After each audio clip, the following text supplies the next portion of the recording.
देखेंगे। बोले कृष्ण कन्हैया लाल की। तो इसी प्रकार गोपियों ने कहा हम तो पूर्वज हुए हैं, कुल मर्यादा में रहना पड़ता है, हम तो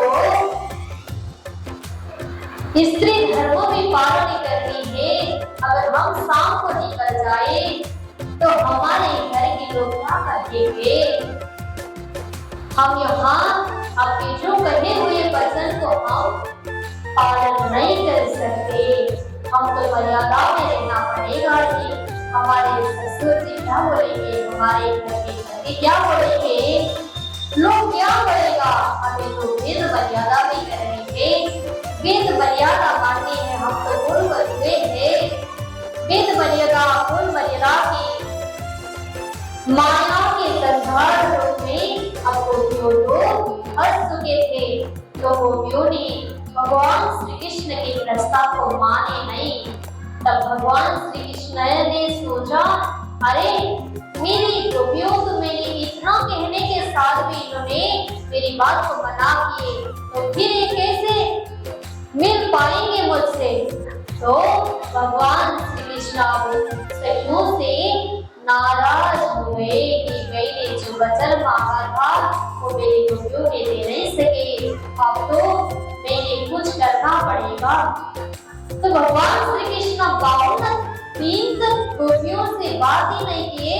तब गोपियों वियोग में पड़ गए। 11 वर्ष और 52 दिन पीछे पहुंचे वृंदावन में। कोई भी सखियों ने भगवान श्री कृष्ण की बात ही नहीं मानी। तो 52 दिन तक उन्होंने वियोग सहना पड़ा। बोले कृष्ण कन्हैया लाल की।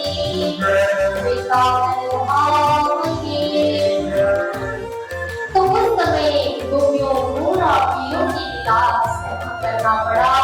52 दिन तक उन्होंने अपने परमात्मा स्वरूप जी को माने थे, उनसे मिलने ही नहीं पाए। तब भगवान श्री कृष्ण के पास से नजदीक से दौड़ पड़ते थे, कुछ काम करना पड़ा। तो गोपियों भगवान श्री कृष्ण के नजदीक और पास से चले जाते थे, लेकिन फिर भी भगवान श्री कृष्ण नहीं बुलाते थे। बोले कृष्ण कन्हैया लाल की। तो उसके बाद में भगवान श्री कृष्ण के पास से चलते जाते थे गोपियों, फिर भी भगवान कृष्ण मतलब ही नहीं रखते थे गोपियों से। तो गोपियों को ऐसी तलाश थी मुझे मेरे परब्रह्म परमात्मा बुला ले तो मैं कितना खुश हो जाऊं। तो एक बार गोपियों के भाव में ऐसी प्रकट हो गई। फिर भी एक दिन उनके कानों में ये आवाज होती, जब भगवान श्री कृष्ण ने बंसी बजा ली, तब उस बंसी में उनकी क्या प्रकट हुई गोपियों के भाव में, हमारे लिए भगवान श्री कृष्ण ने तो बंसी के आवाज से नाम बुला रहे हैं, क्यों ना हम उनसे मिलना जाए। तो ऐसी भावना के साथ प्राण धन जीवन कृष्ण सब कुछ है। कृष्ण प्रेम में पागल हो गए और पिता को छोड़कर कृष्ण के चरण में पहुंचने की उन्होंने वादे किए। तब शरद निस्तारे पूर्णवा तड़ी आयुति आसुरी मासा सकल कलाओं चंद्रमा एडी राजसी विरोही रासा। टाटा जी महाराज कहते हैं, सबसे पहला तामस से सखी निकल पड़ी उनसे। तब उसके बाद में स्वार्थ से सखी, राज से सखी का निकलना पड़ा। सबसे पहला तामस से सखी, उसके बाद में राज से सखी और स्वार्थ से सखी अपने घर को छोड़ने के लिए निकल रहे थे। तब भगवान श्री कृष्ण की जब आवाज उन्होंने कान में गूंजे हो गया था, तामस्या राजस्या शरीर स्वार्थस्या शरीर छोड़ के मिली। उन्होंने अपने परब्रह्म परमात्मा से मिलने के लिए देखिए कि अपने देह को ही उन्होंने क्या करना पड़ा, छोड़ना पड़ा। अपने संसार के पति को ही छोड़ना पड़ा, अपने ससुर को भी छोड़ना पड़ा, अपने घर गृहस्थ कुल मर्यादा परमात्मा के सामने कुछ भी नहीं है। ये उन्होंने ये सखियों को और गोपियों को और हमारे लिए भी ये संदेश भेजा है, क्योंकि ब्रह्म आत्मा को संसार की खेल दिखाना था। तो इसी प्रकार संसार में पूर्णतया प्रेम बरसात होनी चाहिए थी। तो कोई सखी ने काम करे घर वाले मारो को संसरो बदजेहा पेड़ सुनी रे पाठ हुई विसरी एड़ी निष्ठा स्वरूप स्नेहा। कोई सखी ने अपने बच्चे को स्तनपान करवा रही थी, कोई माँ अपने गौ माता की सेवा करने के लिए गोद में थी, तो उस समय कोई अपने ससुर को भोजन करवा रही थी, तो कोई अपने पति को दरवाजा खोलने के लिए भी मुश्किल में पड़ रही थी। ऐसी घटनाएं भगवान श्री कृष्ण ने गोपियों को वियोग में ऐसा होना पड़ा। तो इसी प्रकार कोई सखी हति गाय बोलती दूध घोड़ियों हाथ माने एड़ी समय वेड़ थे बल्लभनी पड़ी गयो घोड़िया रे वेड़े तार। दूध की बाल्टी में उन्होंने छोड़ना पड़ा। देखिए कितनी प्रेम था भगवान श्री कृष्ण के शरण में गोपियों की, फिर भी संसार की पूर्ण मर्यादा को तो उन्होंने छोड़ना पड़ा। जिस दिन 11 साल के कृष्ण जी हो गए थे उसी समय उन्होंने रास रसरास करने के लिए वन चले जाते थे, तो इतना परेशान भी ना होती थी, तो वियोग भी सहना नहीं पड़ता था। लेकिन ये इच्छा किसकी थी? भगवान श्री कृष्ण की ही थी, जिन्होंने वियोग में भी रखना पड़ा गोपियों को और प्रेम भी सिखाना पड़ा। पायना भूषण काने पहरिया आने कान तड़ारे चरणा एन नैने रे अर्चना करियो अरे वर्षो रहियो रे हेमा। यहाँ ऐसी भी हालत हो गई सखियों की श्रृंगार करने के लिए। हम अभी भगवान श्री कृष्ण के वियोग में 52 दिन के बाद भगवान श्री कृष्ण के चरण में जा रहे हैं, तो क्यों ना हम श्रृंगार करके निकले। हम तो श्रृंगार करने जाना चाहिए, क्योंकि हमारे कर्मों को परमात्मा हमें ही देखते रहिए। तो इसलिए ऐसे श्रृंगार करते समय सखियों की हालत क्या हुई थी पता है? कोई किसी की लाड़ी काजल तक लगाने की हालत पहुंची, तो किसी की हाथों की भूषण पाँव में लगानी पड़ी। कोई किसी का कैसा हालत बना ये तो किसी को पता नहीं है कि बोले कृष्ण कन्हैया लाल की ऐसी श्रृंगार राज से सखी ने की थी, तो सबसे जल्दी उनको ही जाना था। फिर भी उन्होंने क्या सोच ली कि क्यों ना हम परमात्मा के सामने श्रृंगार करके क्यों ना जाए, तो मैं श्रृंगार करके ही जरूर कृष्ण के पास में ही जाऊंगी, नहीं तो मैं देरी हो जाऊंगी। तो जल्दी जल्दी फटाफट से उन्होंने करने लगी, तब उनकी श्रृंगार उल्टा उल्टा सा हो गया। बोले कृष्ण कन्हैया लाल की। तो जब तामसी सखी घर से निकलने के लिए तैयार हो रही थी, तब उसके बाद में निकल गई वो, तो तामसी सखियों को कुछ भी करना नहीं पड़ा। फिर सातसी सखी ने ऐसा सोची कि 52 दिन के बाद में हम कृष्ण से लेने जा रहे हैं, तो क्यों ना हम कुछ लेकर ना जाए। कोई खाली हाथ तो नहीं जाना चाहिए, तो मैं उनके हाथ से कुछ ले जाऊं, ऐसा भाव लेके सातसी सखी के भाव में विचार आई। तब उन्होंने कुछ मिठाइयां लेने अंदर पड़ी थी। तेड़ी आड़ा देवराड़ा रे बारा घर वाले, घर परिवार में अपने घर की स्त्री कहाँ जा रही है ये आपको खोजना पड़ा। तब ये क्यों इतना जल्दी जल्दी कर रही है, क्या है इसका हाल चाल, तो उनको सारी आंखों की सखियों की खबर लेनी पड़ी। तब वो सखियों को ऐसा हालत में देखे घर परिवार, तो उन्होंने दरवाजा बंद कर दिए। तो कितना और ज्यादा सहना पड़ा बिरहा। तो उसके बाद में तापीछे आए रात में योग माया जागृता। तब उनके घर परिवार में जब दरवाजा बंद कर दिए, तब उनके तो घर परिवार सब कुछ छोड़ के अपने भावना से वो तो कृष्ण के चरण पहुंच गए। बोले कृष्ण कन्हैया लाल की, भाव के धनी के। तो उन्होंने तो संसार के देह ही छोड़ दिए। तो किसके लिए देह छोड़ दिए? संसार के पति के लिए देह उनके साथ में अपनी स्त्री की तरह छोड़ दिए। जो सुरता परमधाम की सखी के भाव में थी, वो सुरता परमात्मा के सानिध्यता में पहुंच गई।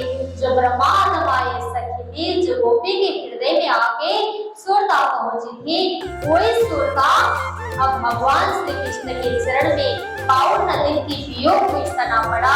उसके बाद में आज वो सारे कार्य संसार की छोड़ के भगवान श्री कृष्ण के चरण में जा रहे थे। धीक धीक पड़ो संसार ने काना उठेरे अंगिना, ब्रह्मा तामस विलास थया, त्यारे अंगड़ा त्यारे कतना। तो कहते हैं धिकार है संसार, धिकार है माया, धिकार है बंधन, धिकार है मोह, धिकार है। इनसे क्या कहो कि अपने परब्रह्म परमात्मा अपने मालिक से भी मिलना इतना मुश्किल है, तो अब सखियों अपने आत्मा परमात्मा के श्री चरण में सुरता पहुंच के अपने रास लीला में वो क्या हो गए, उपस्थित हो गए। कृष्ण सोचा कि ब्रह्मांड तो रसराज की नहीं हो सका। अब इस स्थिति में केवल ब्रह्मा के स्वामी ने जहाँ लीला खेलते थे, वही जगह रास होने का लिया तैयार किए। तब भगवान श्री कृष्ण में पंचभौतिक देह छोड़ के योग माया की देह को धारण करके और केवल ब्रह्मा के स्वामी की क्रीड़ा स्थल पहुंचते थे। सखियों के लिए अब उन्होंने जहाँ लीला के स्वागत किए, अब वहाँ स्वागत ऐसी हो गई सखियों की कि भगवान श्री कृष्ण ने कहा, अरे सखियों स्वागत है तुमको भी रसराज की लीला में, तुम लोगों के लिए स्वागत है। बोले कृष्ण कन्हैया लाल की। अब सखियों को तो थोड़ा थोड़ा संसार की लज्जत तो हो ही जाएगी ना। जब हम संसार छोड़ के धनी के चरण में जाएंगे, तब ये हंसी की लीला थोड़ी थोड़ी तो आगे जाएगी। तब सखियों के भाव में भी ऐसा लज्जास्पद हो गया कि स्तब्ध होके धनी के चरण ही पहुंच गई।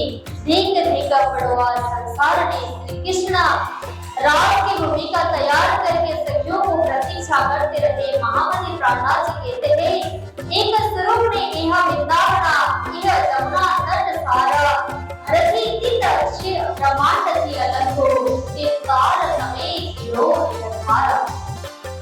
श्री कृष्ण सखियों को स्वागत करते हैं नित्य वृंदावन में है। इस रसराज के ब्रह्मांड में रास लीला के लिए स्वागत है, सखियों स्वागत है। योग माया को देह धरिने श्री श्याम जी भैया तैयार है। तत्खिन तिहा तेरे ठावे मारे साथ किलो से निभार है। अब यहाँ सखियों ने भी योग माया के शरीर धारण किए गए हैं। तब उन्होंने अपने भगवान श्री कृष्ण के पास में रसराज करने के लिए स्वागत कर रहे हैं। भगवान श्री कृष्ण तो स्वागतम तो महाभागा प्रियम किंतरावरणई। भगवान श्री कृष्ण ने सखियों को ये श्लोक वाचन करके उनकी स्वागत की। बोले कृष्ण कन्हैया लाल की। तुम लोगों के लिए रसराज करने के लीला में आपकी स्वागत है। आपकी प्रतीक्षा थी कि सखियों आप लोग पधार गए हो। ये सखियों तुम लोग को घर परिवार कुल मर्यादा कुल बलवे ये सारी चीज की ख्याल करनी पड़ी। तो आज आपको कुछ ख्याल नहीं आया, तुम्हें कुछ ख्याल नहीं करना पड़ा। तो संसार इतनी जड़ में थे तो कुछ तुम लोगों को ध्यान में नहीं आई। तो गोपियों ने कहा, अब यहाँ गोपियों ने उदाहरण देते कहते हैं, ये मालिक ये परब्रह्म परमात्मा हमारे प्रणाम स्वीकार कीजिए। तब उन्होंने भगवान श्री कृष्ण के चरण में प्रणाम किए गोपियों ने। तब उन्होंने वेद के उदाहरण के बाद उन्होंने कहा, अरे कृष्णा एक मालिक अपने घर में कोई नगर रखते हैं, कामदार रखते हैं, तो वो बगीचा में फूल फल फूल आदि उत्पादन करते हैं, तो वो अधिकार फल पूरी तरह से पूर्ण तैयारी हो जाती है, तो उसके अधिकार किसको हुआ जाता है? तो भगवान श्री कृष्ण ने कहा, वो तो पूरी तरह मालिक की अधिकार होती है। तब गोपियों ने कहा, अरे हमने तो जीत लिए, क्योंकि भगवान श्री कृष्ण को कहा, हमने तो आपको अपनी आत्मा ही के मालिक स्वीकार करके संसार से यहाँ आए थे। हमारे वहाँ के संसार के लोगों को जो आपके हुक्म से वो हमारे कौन थे, कामगार जैसे हमारे शरीर के रखवाले थे, तो हम क्यों ना आपके पास में ना आ जाए। तो हमने वो शरीर उनके पास में छोड़ दिए गए थे। तो हमने आपकी आत्मा रूपी सुरता आपके चरण में प्रकट किए थे। तो ये अधिकार तो आपकी पूरी होना चाहिए कि आप ही हमारे मालिक थे। तो उसी तरह भगवान श्री कृष्ण जब ठीक हुए तब फिर दूसरी उदाहरण देते थे कि हमारे परमात्मा को क्या उदाहरण देते हैं। फिर सखियों ने ये उदाहरण दे रही है। देखिए, तो कोई छोटे बड़े नहीं होते परमात्मा के सामने, है ना। तो यहाँ परमात्मा के सामने सखियों ने ऐसी उदाहरण देते रही कि परमात्मा, अगर एक स्त्री के लिए अपने पति सब कुछ होते हैं तो भोजन करने के समय में उन्होंने अपने पति को परदेश भेज दिया गए। अगर उनके घर में पति ना हो तो उनकी फोटो को देखते हुए उनकी स्त्री क्या करते हैं, स्मरण करके उनकी याद में ख्याल करके उन्होंने भोजन ग्रहण कराती है और प्रणाम करते हैं। तो इसी तरह हमने जो संसार के लिए वो सारी चीज छोड़ के आए। तो आप ही बताइए कि अगर वो पति, एक स्त्री अपने पति की फोटो रख के पूजा करती रहेगी तो उसी समय पति दरवाजे में आके खटखटाएगा तो वहां अपने पति को देखेगी एक पतिव्रता स्त्री, तो कौन से पति की पूजा होनी चाहिए। तो भगवान श्री कृष्ण ने कहा, तो सबसे पहला फोटा का पति तो असली नहीं है ना, तो अब असली पति कौन होंगे, जो दरवाजे में आके खड़े थे वही असली पति होंगे। इसी तरह हमारे असली आत्मा के पति परमात्मा तो कौन है, श्री कृष्ण है। हमें उनसे संसार के पति से लेना देना नहीं है। जो फोटो में रखे हुए पति से कुछ लेना देना होता है वो तो भावना से बहते हुए कर्म है। इसलिए भगवान श्री कृष्ण के पास में सखियों ने ऐसी उदाहरण रखी, तब कृष्ण के भाव में ऐसा आनंद प्रदान हो गया तो भगवान श्री कृष्ण प्रसन्न हो गए। बोले कृष्ण कन्हैया लाल की। तो भगवान श्री कृष्ण ने मौन होकर सखियों की बात सुन रहे थे। तो भगवान श्री कृष्ण ने फिर अपने सखियों को कहा, तुम तो धन्य हो सखी, तुम तो धन्य हो, तुम धन्य हो, धन्य हो, धन्य हो, क्योंकि तुमने आज पहचान कर ली कि कुल मर्यादाएं, संसार की मर्यादाएं, कुल वस्तुओं की कर्मा क्या है, वो सब सारी चीज तुम्हें पता चली। तो अब तुम क्या करना चाहते हो। भगवान श्री कृष्ण ने कहते, आ जाओ वृंदावन में दर्शन करने के लिए। अब यहाँ से रसरास लीला प्रारंभ हो जाती है। जब भगवान श्री कृष्ण को संसार की, अगर क्यों ना वो सखी संसार की मोह माया में भटक रही होगी तो उनको रास लीला करवाने की कोई जरूरत नहीं है। तो इसलिए भगवान श्री कृष्ण ने गोपियों की परीक्षा लिए थे कि उनको सवाल किए, अरे गोपियों, तुम्हें तो क्या करना चाहिए, तुमको तो संसार की देखभाल करनी चाहिए थी, तुम्हें क्यों यहाँ आ गई। तो ऐसे प्रश्न करके उन्होंने परीक्षा लिए थे। तब परमात्मा हमारे भी संसार में क्या करते हैं, परीक्षा लिया करते हैं। कभी कभार तो इसकी भी ध्यान करनी चाहिए। बोले कृष्ण कन्हैया लाल की। तो इसी तरह आज राज पूर्ण काज मन मनोरथ सुंदरी मारे पाले करी मंगा सखी सखी तेरी अंगा रवाने नवनवे रंगा अद्भुत लीला हाजरी। इसी अद्भुत लीला हो गई कि भगवान श्री कृष्ण ने सब ब्रज गोपियों जो आत्मस्वरूपा परमात्माएं थे उनको वृंदावन में स्वागत किए, वृंदावन में ऐसे स्वागत किए। तो आज संसार से मुक्त, बंधन से मुक्त, कुल मर्यादाएं, वधु मर्यादाएं, ये सारी बंधन छूट गई जब भगवान श्री कृष्ण के चरण में पहुंच गए। तो ऐसे बंधन हमें भी छुड़ा दीजिए परमात्मा। क्योंकि हम भी कर्म संसार में करते करते कितनी परेशानियां हो जाती हैं। एक बार भजन नाम कीर्तन करने के लिए भी समय ना मिलती, तो इसलिए हमें ऐसी कृपा बनाइए परमात्मा कि संसार में रहते रहते भी हमें उनकी याद आ जाए, उनके नाम को भूल जाए, तो हमारी कर्मों में सिद्ध हो जाएगी और अपने रास्ता जो परमात्मा से जो भटक रहती है ना, वो रास्ता वो भी ना भटके, उनकी याद आती रहेगी। रास लीला में देह भाव नहीं होती, केवल आत्मा और परमात्मा की भावना में वह संबंध हो जाती है। रास लीला दिव्य और शाश्वत लीला है, जो हम सोचने के भी संसार में बहुत मुश्किल हो जाती है। इसलिए रासलीला संसार में योग्य नहीं था, तो गोपियों को ऐसी लीला करनी पड़ी कि योग भी लेना पड़ा। योग में पूरी 52 दिन तक वो योग में पड़ी थी। तो भगवान श्री कृष्ण ने अब संसार के बंधन को छुड़ाने के लिए भगवान श्री कृष्ण ने ऐसी लीलाएं की है। अब सखियों नाचने लगी, भाव में उत्पन्न होने लगी।